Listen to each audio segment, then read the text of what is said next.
So we'll call it a day there, and well, you know, what a difference from yesterday when I was trying to bend the mahogany. Maybe I was doing something wrong with mahogany, but I think it was just basically the wood with the wrong grain in it, sort of thing. I'm sure if it would have been a straighter grain, but you saw how easy this maple bent. Just take your time, and you know, I think you can get results like this quite easily. It's I'm just over the moon with it. So tomorrow, when this maple is all dried off and the moisture's come out of it, we can glue all the sides in. And what I'm going to do is actually, you know, one of the success stories of this maple and being able to bend it even more is when you look with these, you know, these blocks. So like I said, I made them oversized, but now I'll be able to probably cut them, you know,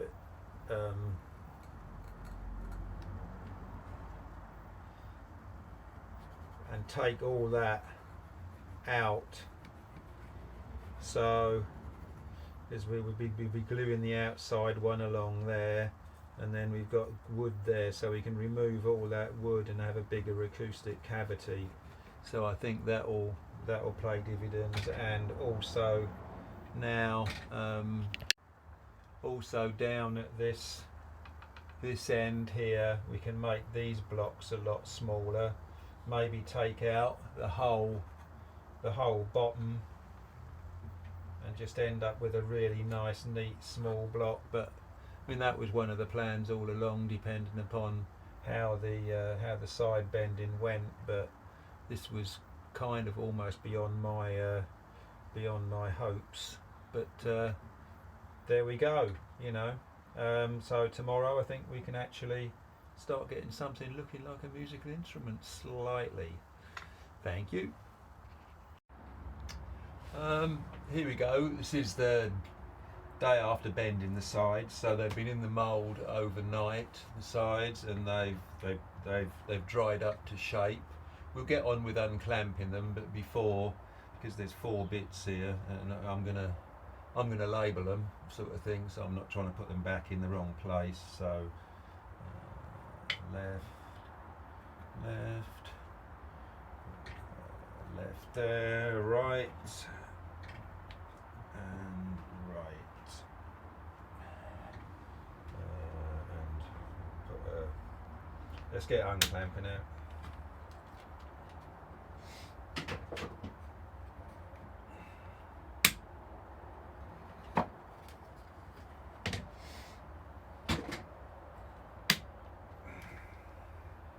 Now I can spot a right on this one as well.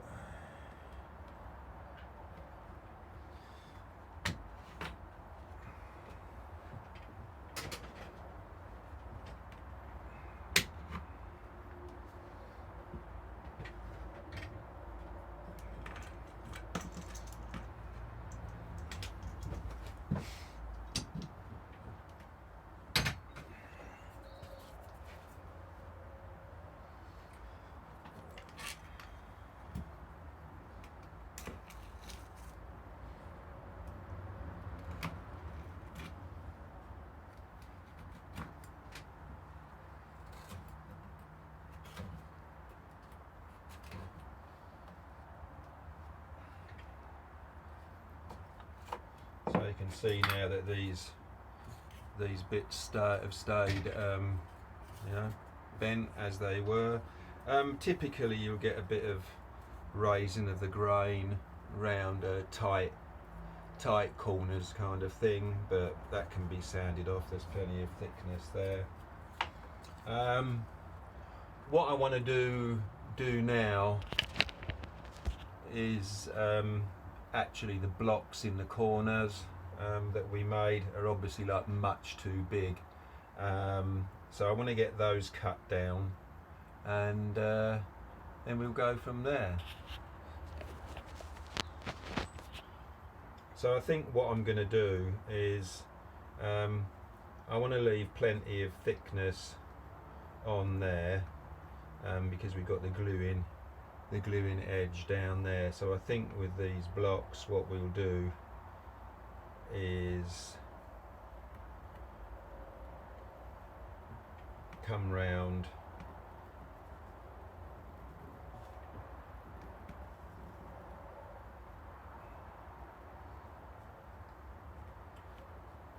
something like that. Could probably go a bit thinner there.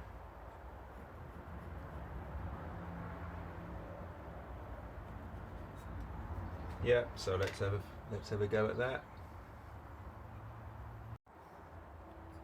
Right, so here we are with these blocks now cut down to a much more realistic size kind of thing.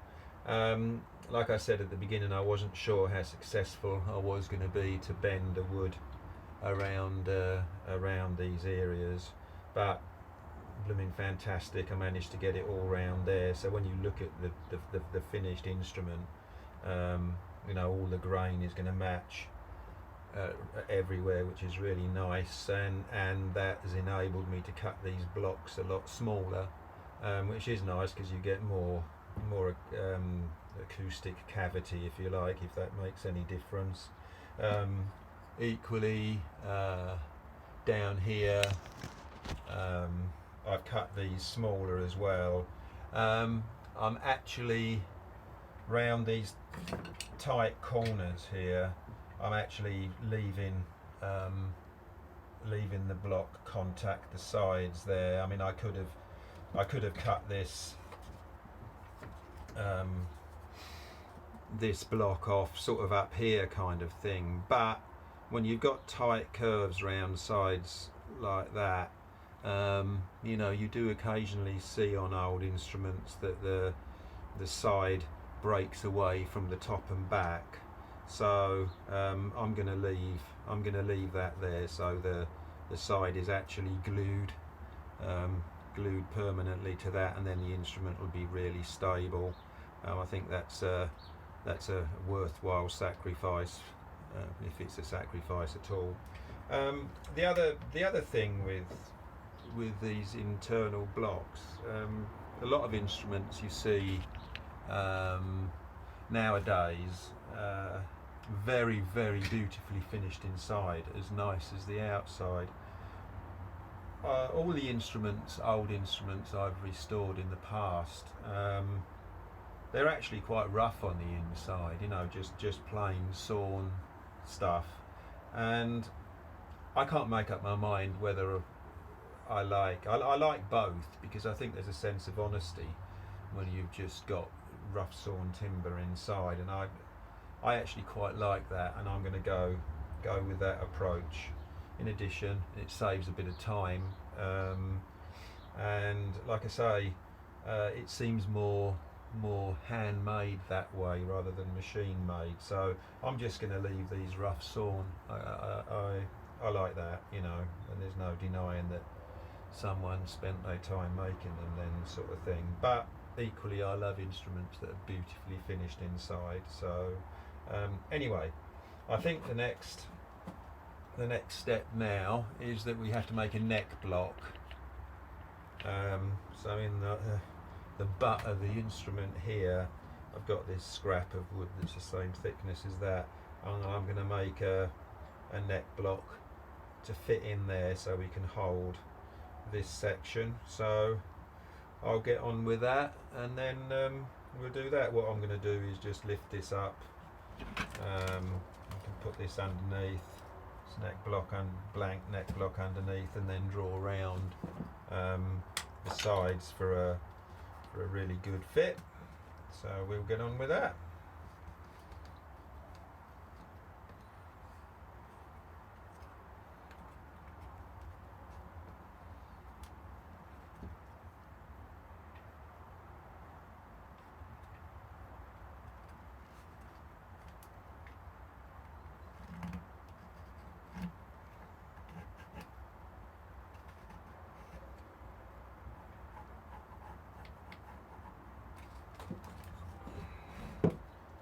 I'm going to creep up to it in size because I want it to be really tight and a good fit. So get back to you. Well, I've got the neck block fitted, and just to show you what I've done, you can see it here.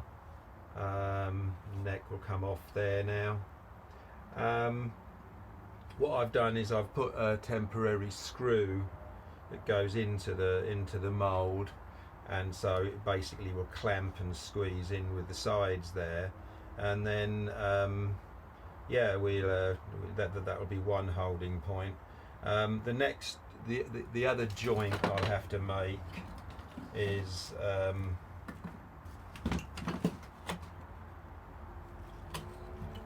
here at the tail block, but I'm going to wait and do that when the rest of the sides are glued up, because you don't quite know you know, what length you've got to cut it, sort of thing, to make the ends meet up really neatly. So I think we can get on now and start gluing the blocks and the sides.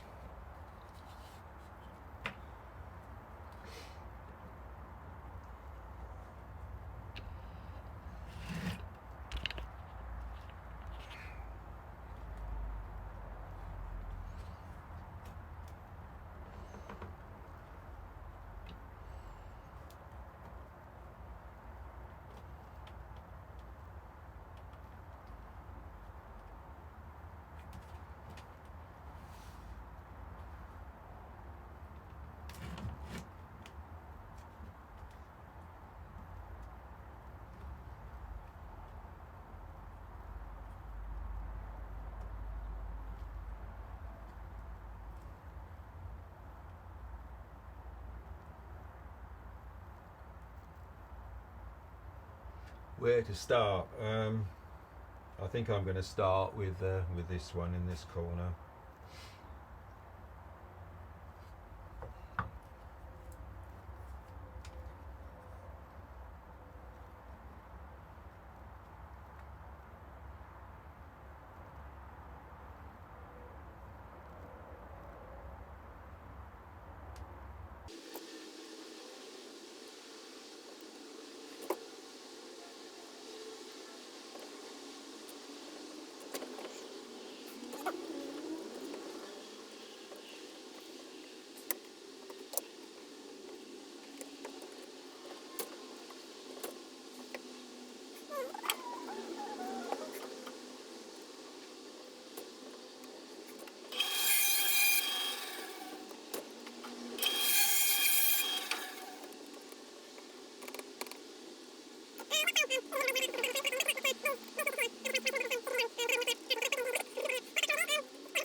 I'm really happy with it.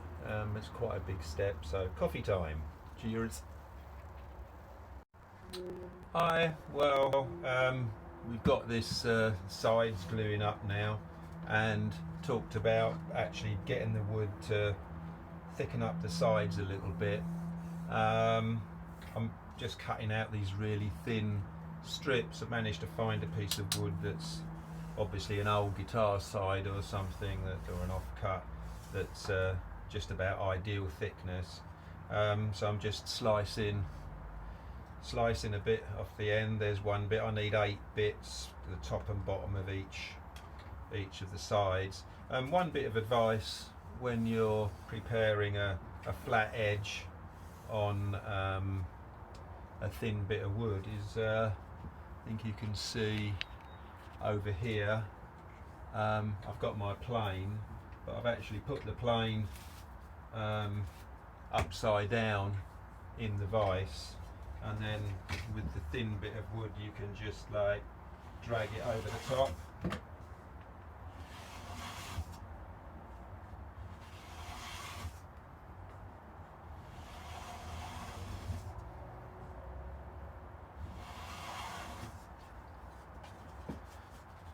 So we've got a nice flat edge on it now. I just find that easier. If you've got a light bit of wood and you're balancing a heavy plane on it, it's very easy to kind of rock it and don't get a square edge. So yeah, that was something I picked up from someone else's video on YouTube, but very good. So we can just mark out a identical piece now.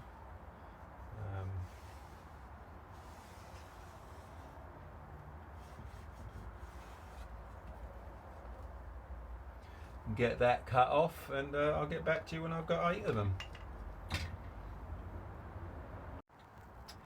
Well, we've got our 8 bits of kerfling, or whatever it's called, to go around the top and bottom edge of the sides here to thicken it up, to glue the back and the top on. Like I say, I didn't want to use the commercially available stuff with that's triangular with the slots cut in it, because it's too deep and it would just look a bit silly on there, I think. So these nice thin strips on the top and bottom. The only, I suppose, bit of a pain we've got with it now is that I've either got a choice of cutting little slots in it so it'll bend, which I'm not going to do because it will fall apart, or you can steam bend it like I did the sides kind of thing. So I'll get on with that, and you know, hopefully we'll get some of these on as well. Well, okay, I've got these kerfling strips bent to roughly the right shape now. I mean, much easier to bend than the sides. They're only small. In fact, you don't have to use water with them really. They'll just bend as they are. So I mean, the you know, you can use the template you've made as a guide to where to bend them. The thing is that the handy thing about these is you notice on the sides in the mould, you know, they are like the sides are a bit baggy in some places, and you can't make them super tight to the edges of the mould unless you've got some sort of you know, clamping method for the inside. And a lot of, you know, professional guitar makers who make the same shape instrument all the time, as well as having a female mould like this. They've got one which fits inside, which will actually, with screw jacks on it effectively, so you can put the sides in, get them all in there, put another one on the inside, and then like jack it apart to squash the sides out. You know, I'm not going to go to that length with this. And with these things, when you actually like put them on, top and back, they do stiffen up the sides an awful lot. So you know, the thing they say is like keep the sides in the mould for as long as you can in the making process, really, so it doesn't distort. But I'll get on and try and stick these on now, and we'll see what happens. I'll bring you back when I've had a bit of success doing that, hopefully. Cross fingers. Well, I've got like one bit glued in down here, but it's actually proving a bit difficult to do, mainly because the sides, these, you know, the blocks are still gluing in. It's the same day basically, and I'm really trying to do two jobs in one, which should be two separate jobs. So what I did with this kerfling bit, equivalent to this one, was I've glued it on and got a couple of clamps on, and then put this like binding tape around it to hold it tight. I mean, it's perfectly good, but what I'm going to do is wait till tomorrow till the blocks have set and the sides are all in, and then what I can do is slightly raise the sides in the mould, so I can get some like clothes peg style clamps to go around this stuff. I mean, that's the traditional way of doing it anyway. So tomorrow we'll get back to doing that, and we'll go from there. Thank you very much.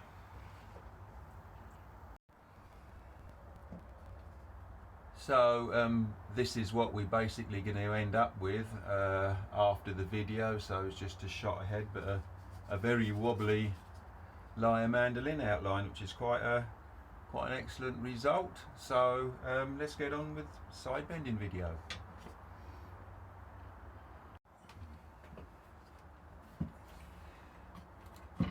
Hi there. Well, now we've still got the sides in the mould here. One thing I want to do is join up the base here with a tail block. I've got a scrap of wood that I cut these blocks from. Just fit this on there and glue up the tail here of the instrument. This takes the strap button or a tailpiece or whatever. So that should be fine. So we'll get that fitted. First thing you have to do is saw one of the sides off, nice and square at the centre. Overlap them a little bit, and then trim the other side to fit. It's actually quite awkward, so it's worth taking your time, so you get a nice joint.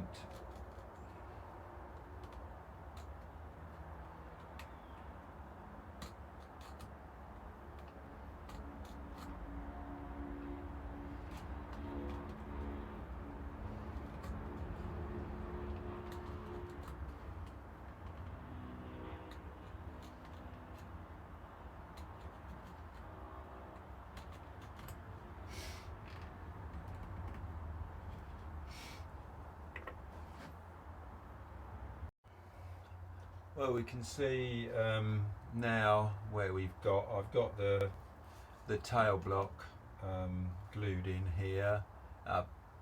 Pretty simple job, but like I say, a little bit fiddly because you've got to make the joint really nice, and it takes a bit of care. But I have a feeling that's why an awful lot of acoustic guitars and stuff actually have an inlay, because it's a surprisingly tricky job to do. Anyway, you can see that I'm getting some of the banding put on. I've bent all the strips to using the profile around there now, and these will be good enough to glue in on the inside. You can see that I've got the first lot done on this side. yeah, I must confess I'll be glad to be moving on to the next section of the project and not having to bend to do so much pipe bending sort of thing. So that will be like quite nice to get this all done and move on.